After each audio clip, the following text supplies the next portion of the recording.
Welcome to wishful ಅಡುಗೆ ಮನೆ.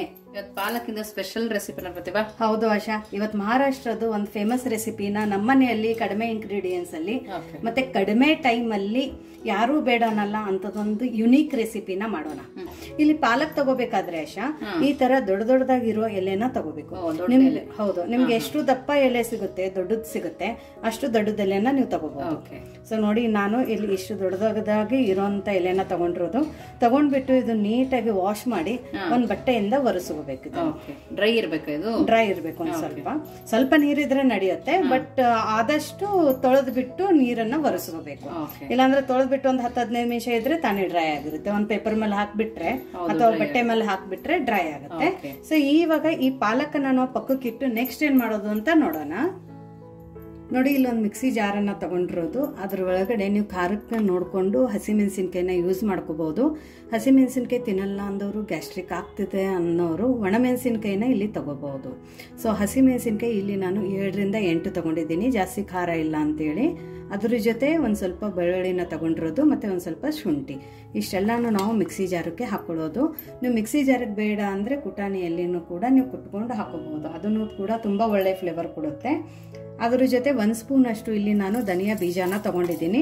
ನೀವು ಬೇಕಂದ್ರೆ ಧನಿಯಾ ಪೌಡರ್ ಕೂಡ ಇದ್ರೊಳಗಡೆ ಹಾಕೋಬಹುದು. ಇದಕ್ಕೇನೆ 1 ಸ್ಪೂನ್ ಅಷ್ಟು ಜೀರಿಗೆ ಕೂಡ ಹಾಕೊಳ್ಳೋಣ. ಹಾಕೊಂಡ್ಬಿಟ್ಟು ತರಿಯಾಗಿ ನಾವ್ ಇದನ್ನ ರುಬ್ಕೋಬೇಕು, ನೀರ್ ಹಾಕೋಬಾರ್ದು. ಇದೇ ತರ ತರಿಯಾಗಿ ರುಬ್ಕೊಂಡ್ ಬರೋಣ. ನೋಡಿ, ನಾವು ಮಿಕ್ಸಿ ಮಾಡ್ಕೊಂಡ್ ಬಂದಿದೀವಲ್ಲ, ನೋಡಿ ಈ ತರ ತರ್ತರಿಯಾಗಿ ಮಾಡ್ಕೊಂಡ್ ಬಂದ್ಮೇಲೆ ಇದನ್ನ ಪಕ್ಕಕ್ಕೆ ಇಟ್ಟು ನೆಕ್ಸ್ಟ್ ಏನ್ ಮಾಡೋದಂತ ನೋಡೋಣ ಬನ್ನಿ. ನೋಡಿ, ಒಂದು ಬೌಲ್ ತಗೊಂಡಿದೀವಿ. ಇಲ್ಲಿ 1 ಕಪ್ದಷ್ಟು ಕಡಲೆ ಹಿಟ್ಟನ್ನ ತಗೊಂಡಿರೋದು ಆಶಾ. ಈ ರೆಸಿಪಿ ಕಡಲೆ ಹಿಟ್ಟಲ್ಲಿ ಮಾಡಿದ್ರೇನೆ ಟೇಸ್ಟ್. ನೀವು ಬೇರೆದ್ರಲ್ಲಿ ಮಾಡ್ತೀವಿ ಅಂದ್ರೆ ನಿಮ್ಗೆ ಈ ಅಥೆಂಟಿಕ್ ಟೇಸ್ಟ್ ಸಿಗಲ್ಲ. ಸೊ ಕಡಲೆ ಹಿಟ್ಟು ಮತ್ತೆ ಪಾಲಕನ್ನ ಬೆಳೆಸ್ಬಿಟ್ಟು ಕೂಡ ಹೆಲ್ದಿ ರೆಸಿಪಿ, ಅದನ್ನು ಗ್ಯಾಸ್ಟ್ರಿಕ್ ಆಗದೇನು ಕೂಡ ಮಾಡ್ಕೋಬಹುದು. ಯಾಕಂದ್ರೆ ನಾವ್ ಇದ್ರ ಒಳಗಡೆ ಸೋಡಾ ಆಗ್ಲಿ, ಇನೋ ಆಗ್ಲಿ, ಮೊಸರಾಗ್ಲಿ ಬಳಸ್ತಾ ಇಲ್ಲ. ಹಂಗಾಗಿ ಜಾಸ್ತಿ ನಮ್ಗೆ ಹೊಟ್ಟೆ ದಪ್ಪ ಆಗೋದಾಗ್ಲಿ, ಗ್ಯಾಸ್ ಬರೋದಾಗ್ಲಿ ಆ ತರ ಆಗಲ್ಲ. ಯೂಶುವಲಿ ಕಡಲೆ ಹಿಟ್ಟು ತಿಂದ್ರೆ ಆಗುತ್ತಂತ ಹೇಳ್ತಾರೆ, ಬಟ್ ಪಾಲಕು ಕಡಲೆ ಹಿಟ್ಟು ಹಾಕ್ಬಿಟ್ಟು ನೀವು ಸೋಡಾ ಅಥವಾ ಇನೋ ಮೊಸರು ಬಳಸಿಲ್ಲ ಅಂದ್ರೆ ನಿಮ್ಗೆ ಯೂಶುವಲಿ ಆ ತರ ಆಗೋ ಚಾನ್ಸಸ್ಗಳು ಕಡಿಮೆ ಇರುತ್ತೆ. ಸೊ ಇವಾಗ ಇದ್ರೊಳಗಡೆ ನಾವು ಸ್ವಲ್ಪ ಎಳ್ಳನ್ನ ಹಾಕೊಳ್ಳೋಣ, ಬಿಳಿ ಎಳ್ಳು. ಸ್ವಲ್ಪ ಓಂ ಕಾಳನ್ನ ತಗೊಳ್ಳೋಣ, ಒಂದು ಅರ್ಧ ಸ್ಪೂನ್ ಅಷ್ಟಿದೆ. ಕೈಯಲ್ಲಿ ಒಂದ್ ಸ್ವಲ್ಪ ತಿಕ್ಬಿಟ್ಟು ಹಾಕೊಳ್ಳೋಣ, ಇದ್ರ ಅವಾಗ ಟೇಸ್ಟ್ ತುಂಬಾ ಚೆನ್ನಾಗಿ ಬರುತ್ತೆ. ಅದ್ರ ಜೊತೆ ಕಲರಕ್ಕೆ ಒಂದ್ ಸ್ವಲ್ಪ ಅರಿಶಿಣದ ಪುಡಿನ ಹಾಕೊಳ್ಳೋಣ. ಇವಾಗ ಇದಕ್ಕೇನೆ ಒಂದ್ ಸ್ವಲ್ಪ ಹಿಂಗನ್ನ ಹಾಕೊಳ್ಳೋಣ. ನಾನು ಹೇಳೋದಲ್ಲ ಗ್ಯಾಸ್ಟ್ರಿಕ್ ಇದ್ದವರು ಅಂತ ಹೇಳ್ಬಿಟ್ಟು. ಸೊ ನೀವು ಹಿಂಗನ್ನ ಒಂದ್ ಸ್ವಲ್ಪ ಯೂಸ್ ಮಾಡಿದ್ರೆ ಗ್ಯಾಸ್ಟ್ರಿಕ್ ಅನ್ನ ಎಲ್ಲ ಅವಾಯ್ಡ್ ಆಗುತ್ತೆ. ಸೊ ಹಾಗಾಗಿ ರೆಗ್ಯುಲರ್ ಆಗಿನೂ ನೀವು ಒಂದ್ ಸ್ವಲ್ಪ ಅಡಿಗೆಯಲ್ಲಿ ಹಿಂಗನ್ನ ಬಳಸಿದ್ರೆ ನೀವ್ ಏನೇ ತಿಂದಿದ್ರು ನಿಮ್ಗೆ ಗ್ಯಾಸ್ಟ್ರಿಕ್ ಪ್ರಾಬ್ಲಮ್ಸ್ಗಳು ಆಗಂಗಿಲ್ಲ. ಇವನ್ ಮಜ್ಗೆಯಲ್ಲಿನೂ ಕೂಡ ನೀವು ಹಿಂಗ್ ಹಾಕೊಂಡು ಕುಡ್ದಿದ್ರು ನಿಮ್ಗೆ ಗ್ಯಾಸ್ಟ್ರಿಕ್ ಎಲ್ಲ ಕಡಿಮೆ ಆಗುತ್ತೆ. ಇವಾಗ ನಾವೇನ್ ಕುಟ್ಕೊಂಡ್ ಬಂದಿದ್ವಲ್ಲ ಆಶಾ ಮಸಾಲೆ, ಆ ಮಸಾಲೆನ ರುಬ್ಬಿರೋದು ಇದ್ರೊಳಗಡೆ ಹಾಕೊಳ್ಳೋಣ. ನೋಡಿ, ತರಿಯನ್ನೇ ಇರಬೇಕು, ಪೇಸ್ಟ್ ಮಾಡಬೇಡಿ, ಇಲ್ಲಾಂದ್ರೆ ನಿಮ್ಗೆ ಟೇಸ್ಟ್ ಚೆನ್ನಾಗಿ ಬರಲ್ಲ. ಪೇಸ್ಟ್ ಮಾಡಿದ್ರೆ ಸ್ವಲ್ಪ ತರಿಯಾಗಿ ಬಾಯಲ್ಲಿ ಸಿಗೋಂಗಿದ್ರೆ ನಮ್ಗೆ ತಿನ್ನೋಕ್ ತುಂಬಾ ಚೆನ್ನಾಗಿರುತ್ತೆ. ಈ ಮಸಾಲಾ ಸ್ಮೆಲ್ ಸೂಪರ್ ಆಗಿ ಬರುತ್ತೆ. ಹೌದು ಆಶಾ, ಧನಿಯಾ ಎಲ್ಲ ಇದೆ ಅಲ್ಲ, ಘಮ ಬರ್ತಾ ಇದೆ. ಸೊ ನೋಡಿ, ಎಲ್ಲ ಮಸಾಲೆಯನ್ನು ಹಾಕೊಂಡಿರೋದು. ಸ್ವಲ್ಪ ಸಣ್ಣದಾಗಿ ಕಟ್ ಮಾಡ್ಕೊಂಡಿರುವಂತ ಕೊತ್ತಂಬರಿ ಸೊಪ್ಪನ್ನ ಹಾಕೊಳ್ಳೋಣ. ಕೊತ್ತಂಬರಿ ಸೊಪ್ಪು ಆಪ್ಷನಲ್ ಇದೆ, ಬೇಕಂದ್ರೆ ಹಾಕೋಬಹುದು, ಇಲ್ಲಾಂದ್ರೆ ಕಸೂರಿ ಮೇಥಿ ಕೂಡ ಹಾಕೋಬಹುದು. ರುಚಿ ನೋಡಿ ಇವಾಗ್ಲೇನೆ ಉಪ್ಪು ಹಾಕೋಬೇಕು, ಯಾಕಂದ್ರೆ ಮತ್ತೆ ನಾವು ಇವಾಗ ಎದ್ರಲ್ಲಿನೂ ಉಪ್ಪು ಹಾಕೋಂಗಿರಂಗಿಲ್ಲ. ಸೊ ರುಚಿ ನೋಡಿ ಉಪ್ಪನ್ನ ಹಾಕೊಳ್ಳಿ. ಹಾಕೊಂಡ್ಬಿಟ್ಟು ಇದನ್ನೆಲ್ಲ ನೀಟಾಗಿ ಒಂದ್ಸರ್ತಿ ಮಿಕ್ಸ್ ಮಾಡ್ಕೊಳ್ಳೋಣ. ಹದಗಳನ್ನ ನೀಟಾಗಿ ನೋಡ್ಕೊಳ್ಳಿ, ಮತ್ತು ನಾನು ಹೇಳಿರೋ ಟಿಪ್ಸ್ ಅನ್ನ ಫಾಲೋ ಮಾಡಿ, ಅಂದ್ರೆ ರೆಸಿಪಿ ತುಂಬಾ ಚೆನ್ನಾಗಿ ಬರುತ್ತೆ, ಎಲ್ಲಿ ಫೇಲ್ ಆಗಲ್ಲ ಆಶಾ. ಹೌದು. ಸೊ ಇವಾಗ ಸ್ವಲ್ಪ ಸ್ವಲ್ಪ ನೀರನ್ನ ಹಾಕೊಂಡು ಗಂಟು ಇಲ್ದೇ ತರ ನಾವು ಇದನ್ನ ಮಿಕ್ಸ್ ಮಾಡ್ಕೋಬೇಕು. ಸೊ ಇದನ್ನ ಮಿಕ್ಸ್ ಮಾಡ್ತಾ ಇನ್ನೊಂದು ನಿಮ್ಗೆ ಹೇಳ್ಬೇಕಂದ್ರೆ, ನಮ್ದು ವಾಟ್ಸಪ್ ಗ್ರೂಪ್ ಇದೆ. ಸೊ ವಾಟ್ಸಪ್ ಗ್ರೂಪ್ ಲಿಂಕ್ ಅನ್ನ ಇನ್ನೂ ಯಾರು ಜಾಯಿನ್ ಆಗಿಲ್ಲ ಅಂದ್ರೆ ಡಿಸ್ಕ್ರಿಪ್ಷನ್ ಬಾಕ್ಸ್ ಅಲ್ಲಿ ವಿಶ್ಫುಲ್ ಅಡುಗೆ ಮನೆ ವಾಟ್ಸಪ್ ಗ್ರೂಪ್ ಲಿಂಕ್ ಅನ್ನ ಕೊಟ್ಟಿದ್ದೀವಿ. ಆ ಲಿಂಕ್ ಮೇಲೆ ನೀವು ಕ್ಲಿಕ್ ಮಾಡಿದ್ರೆ ಸಾಕು, ನಮ್ಮ ಜೊತೆ ನೀವು ಕನೆಕ್ಟ್ ಆಗ್ತೀರಾ. ನಿಮ್ಗೆ ಏನೇ ಡೌಟ್ಸ್ ಆಗಲಿ, ಕ್ವೆರೀಸ್ ಆಗಲಿ, ಅಥವಾ ಸಜೆಷನ್ಸ್ ಆಗಲಿ, ಯಾವುದೇ ರೆಸಿಪಿ ರಿಲೇಟೆಡ್ ಏನಾದರೂ ಹೇಳಬೇಕು ಅಥವಾ ಕೇಳಬೇಕಂದ್ರೆ ನೀವು ಅಲ್ಲಿ ನಮ್ಮ ಜೊತೆ ಕಮ್ಯುನಿಕೇಟ್ ಆಗ್ಬೋದು. ಸೊ ನೋಡಿ, ಇದು ನೀಟಾಗಿ ಮಿಕ್ಸ್ ಮಾಡ್ಕೊಳ್ಳೋಣ. ತುಂಬಾ ಗಟ್ಟಿನೂ ಇರಬಾರ್ದು, ತುಂಬಾ ಲೂಸು ಇರಬಾರ್ದು, ಮೀಡಿಯಮ್ ಆಗಿರಬೇಕು. ಸೊ ನೋಡಿ, ಗಂಟು ಇಲ್ಲದೆ ಥರ ಈ ಥರ ಮಾಡ್ಕೊಂಡಿರೋದು. ಇಷ್ಟು ಹದ ಇಷ್ಟಿರಬೇಕು, ತುಂಬಾ ಗಟ್ಟಿನೂ ಇಲ್ಲ, ತುಂಬಾ ಲೂಸು ಇಲ್ಲ. ಯಾಕಂದ್ರೆ ನಾವು ಎಲೆಗೆಲ್ಲ ಹಚ್ಚಬೇಕಂದ್ರೆ ಇದ್ರ ಕನ್ಸಿಸ್ಟೆನ್ಸಿ ಹಿಂಗಿರ್ಬೇಕು. ತುಂಬಾ ಗಟ್ಟಿ ಇದೆ. ಇಲ್ಲಿ ನೀರ್ ತರ ಇಲ್ಲ, ನೀರ್ ತರ ಇಲ್ಲ ನೋಡಿ, ಈ ತರ ಇಷ್ಟೇ ಇರಬೇಕು ಹದ. ಸೊ ಇವಾಗ ಇದನ್ನ ಪಕ್ಕಕ್ಕೆ ಇಟ್ಟು ನೆಕ್ಸ್ಟ್ ಏನ್ ಮಾಡೋದು ಅಂತ ನೋಡೋಣ. ನೋಡಿ ಇಲ್ಲೊಂದು ದಪ್ಪ ತಳ ಇರೋ ಪಾತ್ರೆನ ತಗೊಳ್ಳೋಣ, ಇಲ್ಲಾಂದ್ರೆ ನೀವು ಇಲ್ಲಿ ಇಡ್ಲಿ ಕುಕ್ಕರ್ ಕೂಡ ತಗೋಬಹುದು. ಇದ್ರ ಒಳಗಡೆ ಒಂದು 2 ಗ್ಲಾಸ್ ಆಗುವಷ್ಟು ನೀರನ್ನ ಹಾಕೊಳ್ಳೋಣ, ಯಾಕಂದ್ರೆ ಜಾಸ್ತಿ ನೀರ್ ಹಾಕೊಂಡ್ರೆ ಜಡಿಗೆ ಅಂಟುತ್ತೆ. ಸೊ ಹಂಗಾಗಿ ನೋಡಿ ಇವಾಗ ಇದ್ರ ಮೇಲ್ಗಡೆ ಒಂದು ಲಿಡ್ ಅನ್ನ ಮುಚ್ಚಿಬಿಟ್ಟು ಲೋ ಫ್ಲೇಮ್ ಅಲ್ಲಿ ಇದನ್ನ ನೀರನ್ನ ಬಿಸಿ ಆಗೋಕೆ ಇಡೋಣಂತೆ. ನೋಡಿ ಇಲ್ಲಿ ಒಂದು ತಟ್ಟೆನ ತಗೊಂಡಿರೋದು, ಯಾವ ತಟ್ಟೆನೂ ತಗೋಬಹುದು. ತಗೊಂಡ್ಬಿಟ್ಟು ಇವಾಗ ನಾವೇನ್ ಪಾಲಕ್ ತಗೊಂಡಿದ್ವಿಲ್ಲ ಆಶಾ, ತೊಳೆದು ಒರೆಸ್ಕೊಂಡು ಇಟ್ಟಿದ್ವಿ, ಆ ಪಾಲಕನ್ನ ಹಿಂಗ್ ಉಲ್ಟಾ ಇಟ್ಕೋಬೇಕು. ದಪ್ಪ ದಪ್ಪ ಎಲೆನ ತೆಳಗಡೆ ಇಟ್ಕೊಳ್ಳಿ. ಇದು ಬೇರೆ ಸೊಪ್ಪಲ್ಲೂ ಮಾಡ್ಬೋದು ಪ್ರತಿಭಾ? ಬೇರೆ ಸೊಪ್ಪಲ್ಲಿನೂ ಅಂದ್ರೆ ನಮ್ ಕಡೆ ಶಾಯಿ ಪಲ್ಯ ಅಂತ ಬರುತ್ತೆ, ಮರಾಠಿಯಲ್ಲಿ ಅಳು ಅಂತಾರೆ.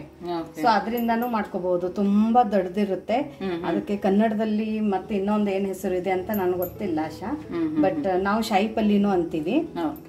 ಸೊ ನೋಡಿ ಪಾಲಕದ್ದು ಹಿಂಗ್ ಉಲ್ಟಾ ಇಟ್ಕೋಬೇಕು, ಈ ತರ ನೀಟಾಗಿ ಇಟ್ಕೊಂಡಿವೆಲ್ಲ. ಇವಾಗ ಇದ್ರ ಮೇಲ್ಗಡೆ ನಾವು ಬ್ಯಾಟರ್ ಅನ್ನ ಹಾಕೋಬೇಕು. ಸರ್ವ್ಕೋಬೇಕಾ ಸುಮ್ಮನೆ ಹಾಕೋಬೇಕಾ? ಈ ತರ ಇಲ್ಲ, ಹಾಕೊಂಡು ಆಮೇಲೆ ಸರ್ವ್ಕೋಬೇಕು. ಈ ತರ ಪ್ರತಿಯೊಂದು ಎಲೆಗೂ ಹತ್ತಬೇಕು.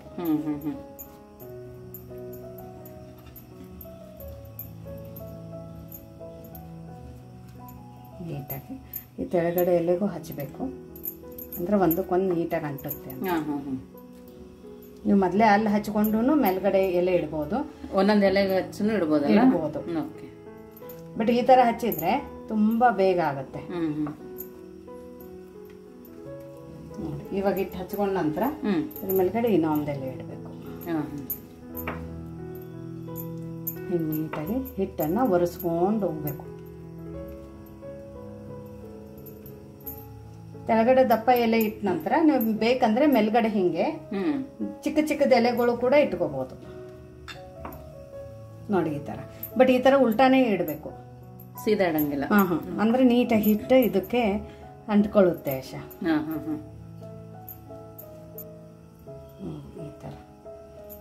ಈ ತರ ಇಟ್ಕೊಂಡಾಗ ಆಶಾ, ನೀವು ಬೇಕಂದ್ರೆ ಈ ತರ ರೋಲು ಮಾಡ್ಕೋಬಹುದು, ಇಲ್ಲ ಅಂದ್ರೆ ಡೈರೆಕ್ಟ್ ಇದೇ ತರನು ಸ್ಟೀಮ್ ಮಾಡ್ಕೋಬಹುದು.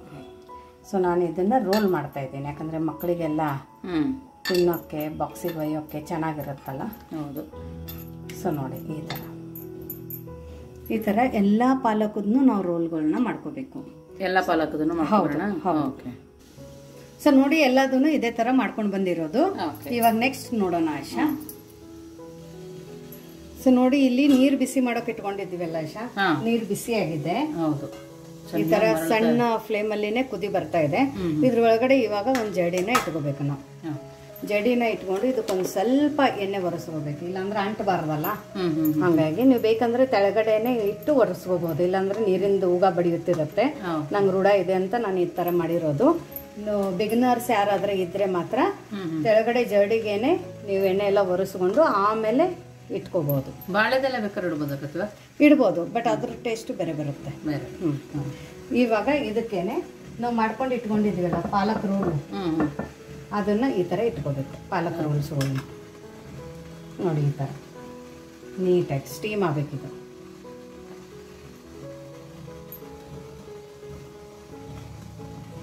ನೋಡಿ ಈ ತರ ನಾವು ಇದನ್ನ ರೋಲ್ಸ್ ಅನ್ನ ಇಟ್ಕೋಬೇಕು.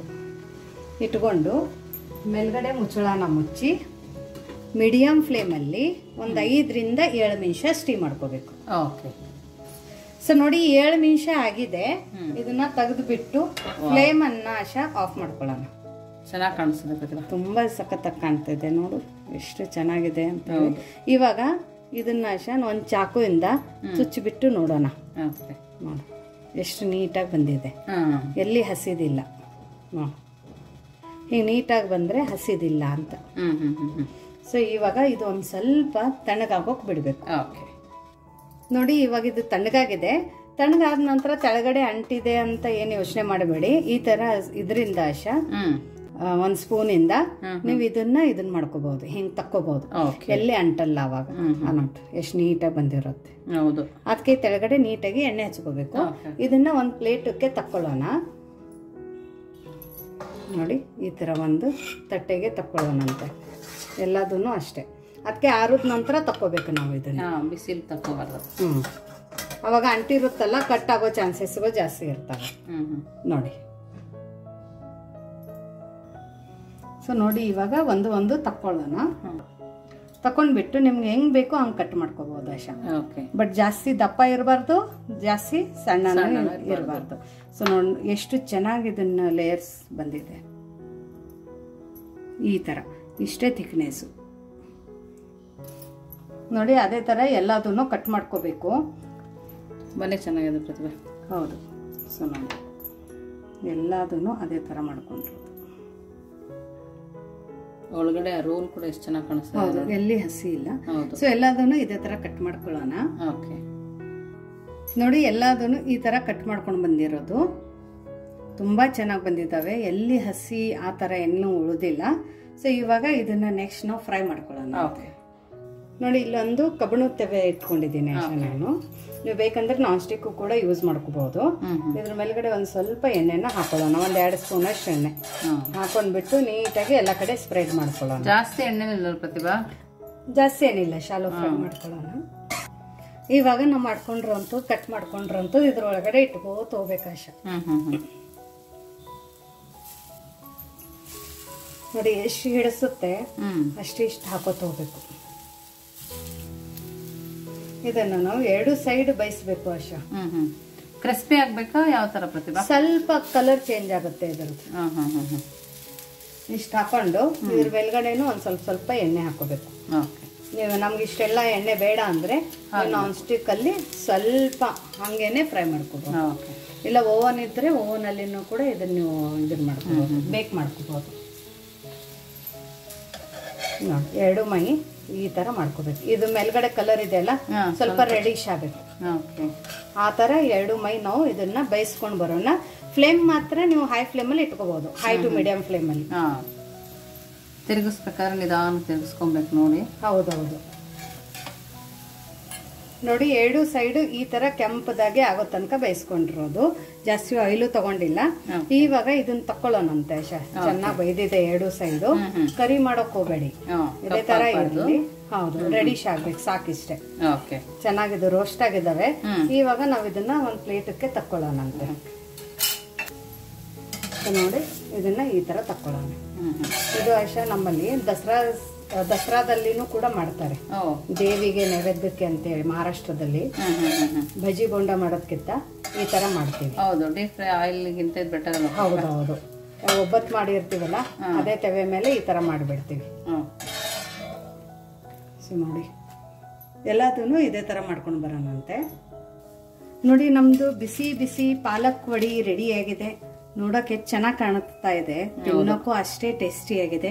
ತುಂಬಾ ಈಸಿಯಾಗಿ ದಿಢೀರಂತ ಪಾಲಕ್ಕಿಂದ ಈ ತರ ಒಂದ್ ರೆಸಿಪಿನ ಮಾಡಬಹುದು ಅಂತ ನೀವು ಕಲ್ತಿದ್ರೆ ನಮ್ಗೆ ಒಂದು ಕಮೆಂಟ್ ಮೂಲಕ ತಿಳಿಸೋದನ್ನ ಮರಿಬೇಡಿ. ಮತ್ತೆ ನೀವು ನಿಮ್ಮ ಮನೆಯಲ್ಲಿ ಅಕಸ್ಮಾತ್ ಪಾಲಕನ್ನ ಬಿಟ್ಬಿಟ್ಟು ಬೇರೆ ಯಾವ ಸೊಪ್ಪನ್ನ ಬಳಸ್ಬಿಟ್ಟು ಈ ತರ ಮಾಡ್ತೀರಂತಾನು ಕಮೆಂಟ್ ಮೂಲಕ ಹೇಳಿ. ಯಾಕಂದ್ರೆ ಪ್ರತಿಯೊಬ್ರು ಮನೆಯಲ್ಲಿನೂ ಪ್ರತಿಯೊಂದು ಅಡುಗೆನೂ ಡಿಫ್ರೆಂಟ್ ಆಗಿರುತ್ತೆ, ಟೇಸ್ಟ್ ಕೂಡ ಡಿಫ್ರೆಂಟ್ ಆಗಿರುತ್ತೆ. ಸೊ ನಿಮ್ಮ ಮನೆ ಅಡುಗೆ ರುಚಿನ ನಮ್ಗನ್ನು ತಿಳಿಸೋದನ್ನ ಮರಿಬೇಡಿ. ಇಲ್ಲ ನಮ್ಗೆ ಕಮೆಂಟ್ ಮಾಡಿ ತಿಳಿಸೋಕ್ಕಾಗಲ್ಲ ಅಂದ್ರೆ ಡಿಸ್ಕ್ರಿಪ್ಷನ್ ಬಾಕ್ಸ್ ಅಲ್ಲಿ ನಮ್ದು ವಾಟ್ಸಪ್ ನಂಬರು ಕೂಡ ಇದೆ, ವಾಟ್ಸಪ್ ಗ್ರೂಪ್ ಕೂಡ ಇದೆ. ಅದನ್ನ ಜಾಯಿನ್ ಆಗಿ ಕೂಡ ನೀವು ನಮ್ಗೆ ತಿಳಿಸಬಹುದು. ಸೊ ನೋಡಿ, ಎಷ್ಟು ಕ್ರಿಸ್ಪಿಯಾಗಿ ಎಷ್ಟು ಚೆನ್ನಾಗಿ ಬಂದಿದೆ. ಲೇಯರ್ಸ್ ಕೂಡ ಹಂಗೆ ಬಂದಿದೆ, ತುಂಬಾ ಚೆನ್ನಾಗಿ ಬಂದಿದೆ. ಸೊ ನೋಡಿ, ಕ್ರಿಸ್ಪಿ ನೋಡಿದ್ರಲ್ಲ ಎಷ್ಟು ಕ್ರಿಸ್ಪಿ ಆಗಿದೆ ಅಂತ. ಮಕ್ಕಳಿಗೆ ಲಂಚ್ ಬಾಕ್ಸಿಗೂ ಮಾಡಬಹುದು. ಅಕಸ್ಮಾತ್ ಪಲ್ಯ ಮಾಡೋಕ್ ಮನ್ಸಿಲ್ಲ ಅಂದ್ರೆ ಚಪಾತಿ ಜೊತೆ ಈ ತರ ಮಾಡಿ ಕೊಡ್ಬೋದು. ಹೌದು, ಸಣ್ಣದಾಗಿ ಕಟ್ ಮಾಡ್ಕೊಂಡು ಕೊಟ್ಟರು ಆಗುತ್ತೆ. ಹೌದೌದು. ನೋಡು, ಒಳಗಡೆನು ಎಷ್ಟು ಚೆನ್ನಾಗಿ ಬೈದಿದೆ. ಸೋಡಾ ಇಲ್ಲ, ಏನೂ ಇಲ್ಲ, ಮೊಸರಿಲ್ಲ, ಯಾವುದೂ ಬಳಸಿಲ್ಲ, ಕಡಿಮೆ ಇಂಗ್ರೀಡಿಯೆಂಟ್ಸು. ಸೊ ತುಂಬಾ ನೀಟಾಗಿ ಈ ರೆಸಿಪಿ ಆಗಿದೆ ನೋಡಾಶಾ. ತುಂಬಾ ಚೆನ್ನಾಗಿದೆ ಪ್ರತಿಭಾ. ಚೆನ್ನಾಗೈತಾ? ಟೇಸ್ಟ್ ಹೆಂಗಿದೆ? ಟೇಸ್ಟ್ ಅಂತೂ ಸೂಪರ್ ಆಗಿದೆ. ಪಾಲಕ್ ಅಂತಾನೆ ಗೊತ್ತಾಗಲ್ಲ ಪ್ರತಿಭಾ. ಹೌದಾ? ಒಳಗಡೆ ಚೆನ್ನಾಗಿ ಬೈದಿದೆ, ಚೆನ್ನಾಗಿ ಬಂದಿದೆ ಒಳಗಡೆ. ಹೌದು, ಲೇಯರ್ಸ್ ಅಷ್ಟು ಚೆನ್ನಾಗಿದೆ. ಹೌದು. ಸೊ ನೋಡಿ, ಲೇಯರ್ಸ್ ಯಾವ ತರ ಬಿಸ್ತಾ ಇದೆ, ತುಂಬಾ ಚೆನ್ನಾಗಿದೆ. ನೀವು ಮಕ್ಕಳಿಗೆ ಚಪಾತಿ ಜೊತೆನೂ ಕೊಡ್ಬೋದು, ಸ್ನ್ಯಾಕ್ಸ್ ಅಂತಾನು ಕೊಡ್ಬೋದು. ಎಲ್ಲಾದ್ರೆ ಪ್ರಯಾಣಕ್ಕೆ ಹೋಗ್ತೀನಿ ಅಂದ್ರೂ ನೀವು ಈ ತರ ಮಾಡ್ಬೋದು. ಆಮೇಲೆ ಇನ್ನೊಂದಂದ್ರೆ ಗಡಿಬಿಡಿಯಲ್ಲಿ ಇಷ್ಟೆಲ್ಲ ಪ್ರೊಸೆಸ್ ಮಾಡೋಕೆ ನಮ್ಗೆ ಆಗಂಗಿಲ್ಲ ಅಂದ್ರೆ ನೀವು ಸ್ಟೀಮ್ ಮಾಡಿಬಿಟ್ಟು ಕಟ್ ಮಾಡಿ ಫ್ರಿಜ್ಜಿಗೆ ಇಟ್ಟು ಬೆಳಗ್ಗೆ ಶಾಲೋ ಫ್ರೈ ಮಾಡಿ ಕೊಡ್ಬೋದು. ಏನೂ ಆಗಲ್ಲ ಇದಕ್ಕೆ. ಯಾಕಂದ್ರೆ ಒಳಗಡೆ ಏನೋ ಮೊಸರು ಇರಂಗಿಲ್ಲಲ್ಲ, ಹಂಗಾಗಿ ಹುಳಿ ಒಡೆಯುತ್ತೆ ಅಂತ ಏನೋ ನಮ್ಗೆ ಟೆನ್ಷನ್ ಇರಲ್ಲ. ಸೊ ಹಂಗಾಗಿ ಈ ಒಂದ್ ರೆಸಿಪಿ ನೀವು ಟ್ರೈ ಮಾಡಿ ಹೇಗಿತ್ತು ಅಂತ ಕಮೆಂಟ್ ಮೂಲಕ ವಿಶ್ಫುಲ್ ಅಡುಗೆ ಮನೆಯಲ್ಲಿ ತಿಳಿಸೋದನ್ನ ಮರಿಬೇಡಿ. ಮತ್ತೆ ಸಿಗೋಣ ನಾವು ಇದೇ ತರ ಹೊಸ ಹೊಸ ರೆಸಿಪಿ ಜೊತೆ ವಿಶ್ಫುಲ್ ಅಡುಗೆ ಮನೆಗೆ. Thank you.